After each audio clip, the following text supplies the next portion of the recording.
Kisah nyata. Ada seorang laki-laki, dia punya utang yang sangat banyak. Utangnya 500 dinar. 1 dinar itu 4,25 gram emas. Berarti hampir sekitar 5 juta. Hampir 5 juta, taruhlah 4 juta lah. 1 dinar 4 juta. Kalau 500 dinar 4 juta kali 500, 2 miliar. Kalau dirupiahkan, karena dulu nggak ada rupiah, bukan pakai uang, pakai dinar dirham, hutangnya 500 dinar. Dalam waktu yang bersamaan, orang-orang yang dia hutangi datang, ini nagih, si B nagih hutang, si C nagih hutang, si D nagih hutang. Orang pada datang ngancem-ngancem, kalau nggak bayar mau diginikan, mau digitukan, macam-macam. Dia bingung nih, gimana cara bayar hutang yang 500 dinar ini? Lalu dia merenung.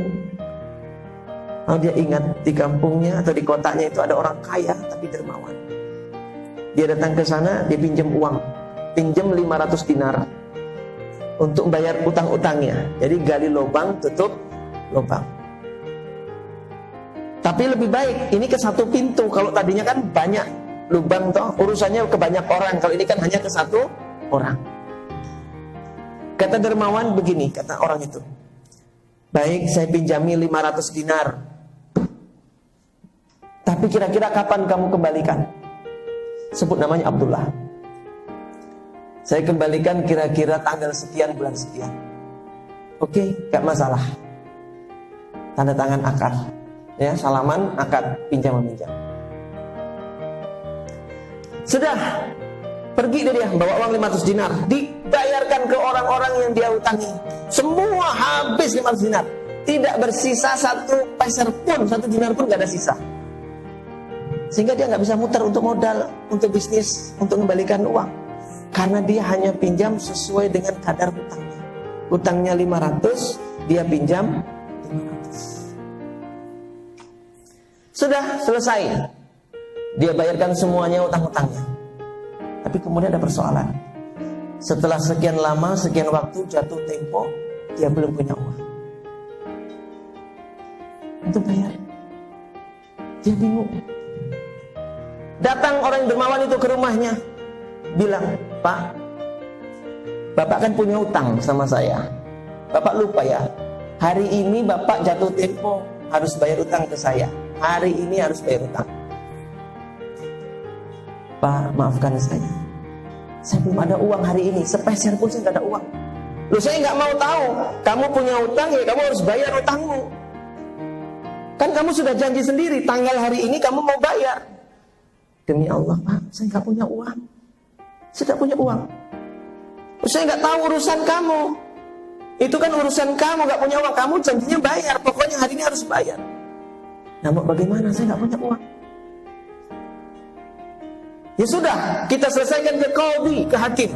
Mereka berdua jalan ke qadhi, ke hakim. Ketuk rumahnya hakim, di depan hakim mereka cerita. Kata hakim gini, Pak, ya Abdullah, benar utangmu sekian, hari ini kamu janji bayar. Betul Tuan Hakim. Terus, saya nggak punya uang. Betul-betul saya nggak punya uang. Ya sudah, kalau kamu yang nggak punya uang, kamu menyalahi akad, maka hari ini juga, saat ini juga, saya akan perintahkan petugas keamanan bawa kamu jadi penjara. Dia bilang, Tuan Hakim, saya terima. Kalau memang saya harus dipenjara untuk bayar utang saya terima. Tapi tolong beri saya waktu 1 hari. Saya pengen pamit sama istri saya, pengen keluarga saya, anak-anak. Saya pengen pamit. Pamit loh, kamu kalau pergi 1 hari, kalau kamu kabur bagaimana? Kalau kamu lari bagaimana?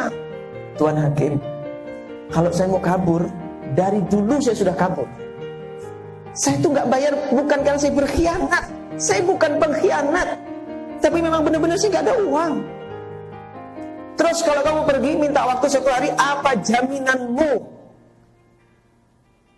Dia terdiam lalu mengatakan, jaminan saya adalah Rasulullah. Jaminan saya adalah Rasulullah. Ini Rasul sudah wafat, jauh sudah wafat. Bagaimana bisa engkau menjamin Rasulullah? Maksudnya bagaimana? Tuan Hakim, saya umatnya Nabi Muhammad. Kalau saya tidak bayar hutang, kalau besok saya tidak datang maksudnya, kalau besok saya tidak datang ke sini,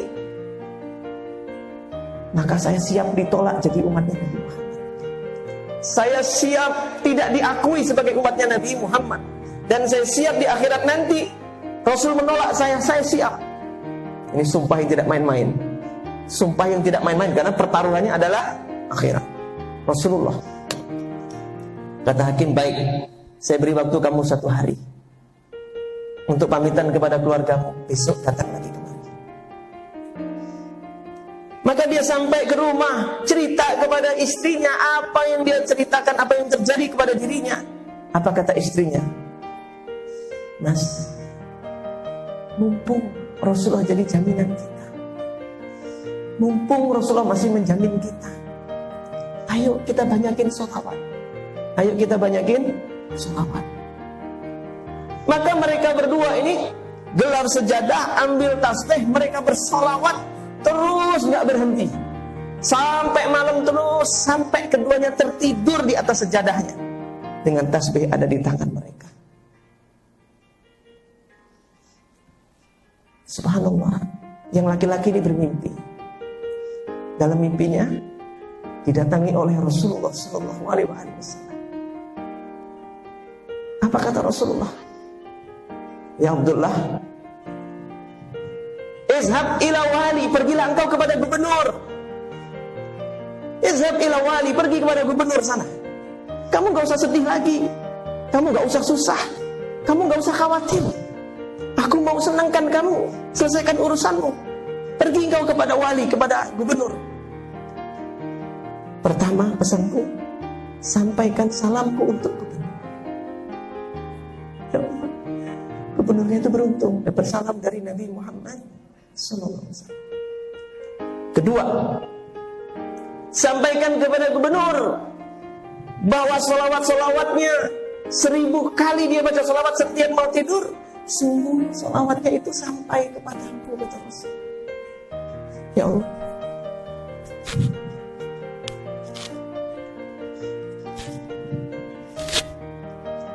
solawatnya itu sampai kepada aku, kata Nabi Muhammad. Solawat-solawatnya yang selalu dibacanya menjelang tidurnya itu sampai kepada aku. Ketiga, sampaikan pula kepada gubernur bahwa kemarin seharian, selama seharian dia pusing, dia galau, sedih, karena semalam dia baca solawat ketiduran. Siangnya dia bingung, tadi malam itu sudah 1000 atau belum, sudah 1000 atau belum, karena biasanya setelah solawat 1000 baru tidur. Sudah 1000 atau belum, sudah 1000 atau belum. Ya Abdullah, sampaikan kepada gubernur, sesungguhnya solawatnya itu sudah 1000, sudah cukup hitungannya sampai 1000, supaya dia gak usah susah lagi, gubernur itu. Ya Allah, bahagianya orang yang didatangi Rasulullah, selesai semua masalah. Kita gak butuh apa-apa. Kalau kita punya masalah itu, cukup Rasulullah datang, semua masalah selesai. Ketika Rasulullah datang, dicabut semua kesedihan, dicabut semua kegelisahan. Bahagialah orang yang didatangi Rasulullah SAW. Apa yang dicari ini kecuali Rasulullah SAW? Karena cintanya ada pada Nabi Muhammad SAW. Waja'akum min anfusikum azizun alaihi ma'anittum harisun alaikum bil mu'minina raufur rahim. Sungguh telah datang kepadamu seorang Nabi yang besar cintanya kepadamu, berat rasa di hatinya, segala kesedihanmu apa yang memberatkan. Bangun tidur, si Abdullah menepati janjinya, dia berangkat ke tempatnya hakim. Tapi sebelum dia ke tempatnya hakim, dia berangkat ke tempatnya gubernur sesuai pesan dari Nabi Muhammad. Dia ketuk pintu, dipersilahkan masuk. Lalu gubernur menemuinya. Ada apa? Tuan gubernur, saya tadi malam bermimpi berjumpa dengan Rasulullah, dan Rasulullah menitipkan salam untukmu. Gubernurnya nangis. Waalaikumsalam. Waalaikumsalam warahmatullahi wabarakatuh. Waalaikumsalam ya Nabi. Waalaikumsalam ya Rasul. Terus apa yang dikatakan Rasul? Rasul mengatakan bahwa solawatmu yang setiap mau tidur kau baca 1000 kali, itu sampai yang diterima oleh Nabi. Nangis lagi kepada ya Allah. Jadi gubernur itu gembira sekali. Dia senang sekali. Terus apalagi yang dikatakan Rasul? Rasul berpesan, engkau gak usah sedih lagi, karena salawatmu yang kemarin malam yang engkau ketiduran, itu kata Nabi Muhammad bilangannya sudah 1000. Jadi engkau gak usah sedih lagi. Gembiranya gubernur. Lalu apalagi dikatakan Rasulullah? Rasulullah memerintahkanku agar mendatangimu, agar membantu urusan. Engkau punya masalah apa? Kata gubernur. Saya punya hutang yang hari ini harus saya bayar. Berapa hutangmu? 500 dinar. Sebentar tunggu di sini. Diambil dari uang Baitul Mal, dikasih 500 dinar. 2 miliar dikasih. Lalu gubernur masuk lagi, ngambil dari uang pribadinya, ditambahin 2.500 dinar. Saking senengnya dapat salam dari Nabi Muhammad. Saking senengnya, bahagianya dapat kabar dari Nabi Muhammad. Ketika selawat kita diterima sama Nabi, senengnya. Apa yang kamu minta aku kasih. Itu bentuk syukurnya dia. Terima kasih gubernur. Dia pergi bawa uang 3.000 dinar. Utangnya berapa? 500. Utangnya 500 dinar. Dia sekarang bawa uang 3.000 dinar. Ketika dia berjalan, dia datangi rumah hakim. Dia ketuk pintunya. Assalamualaikum ya hakim. Begitu buka pintu, ya Abdullah, dipeluk sama hakim, nangis hakimnya. Berkat engkau tadi malam aku mimpi didatangi Rasul sallallahu alaihi wasallam. Rasul berkata kepadaku, bantulah si Abdullah ya hakim. Kalau engkau mau membantunya, aku akan mensyafaatimu nanti di hari kiamat. Ya Abdullah, duduklah engkau sebentar. Hakim ngambil uang 500 dinar. Ini untukmu, bayarkan hutangmu. Si Abdullah bergembira. Sekarang dia bawa uang berapa? 3.500 dinar. Dia berangkat ke rumahnya si dermawan tadi, orang kaya tadi, mau bayar hutangnya yang 500. Begitu dia sampai di rumahnya, ternyata si dermawan tadi sudah nunggu depan pintu, nunggu kedatangannya. Begitu melihat Abdullah datang, Assalamualaikum. Waalaikumsalam ya Abdullah. Dipeluk sama dermawan tadi. Nangis dia. Ya Abdullah, berkat engkau tadi malam aku didatangi Rasul. Aku bermimpi bertemu dengan Nabi Muhammad. Nabi Muhammad mengatakan kepadaku agar membebaskan hutangmu. Dan aku akan mensyafaatimu di hari kiamat, kata Rasul. Ya Abdullah, kamu gak usah bayar hutangmu. Kamu gak usah bayar hutangmu. Aku ikhlaskan semuanya. Masuk lagi ke dalam, kasih uang dia 500, dikasih lagi 500 dinar. Sekarang uangnya jadi 4.000 dinar. Bunda-bunda semua,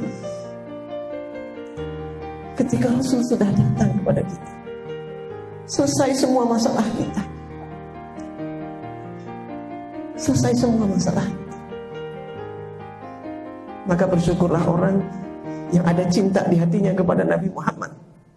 Karena orang yang di hatinya ada cinta kepada Nabi Muhammad, pasti Nabi datang kepadanya. Apa yang kita harapkan, apa yang kita butuhkan, kecuali Nabi SAW.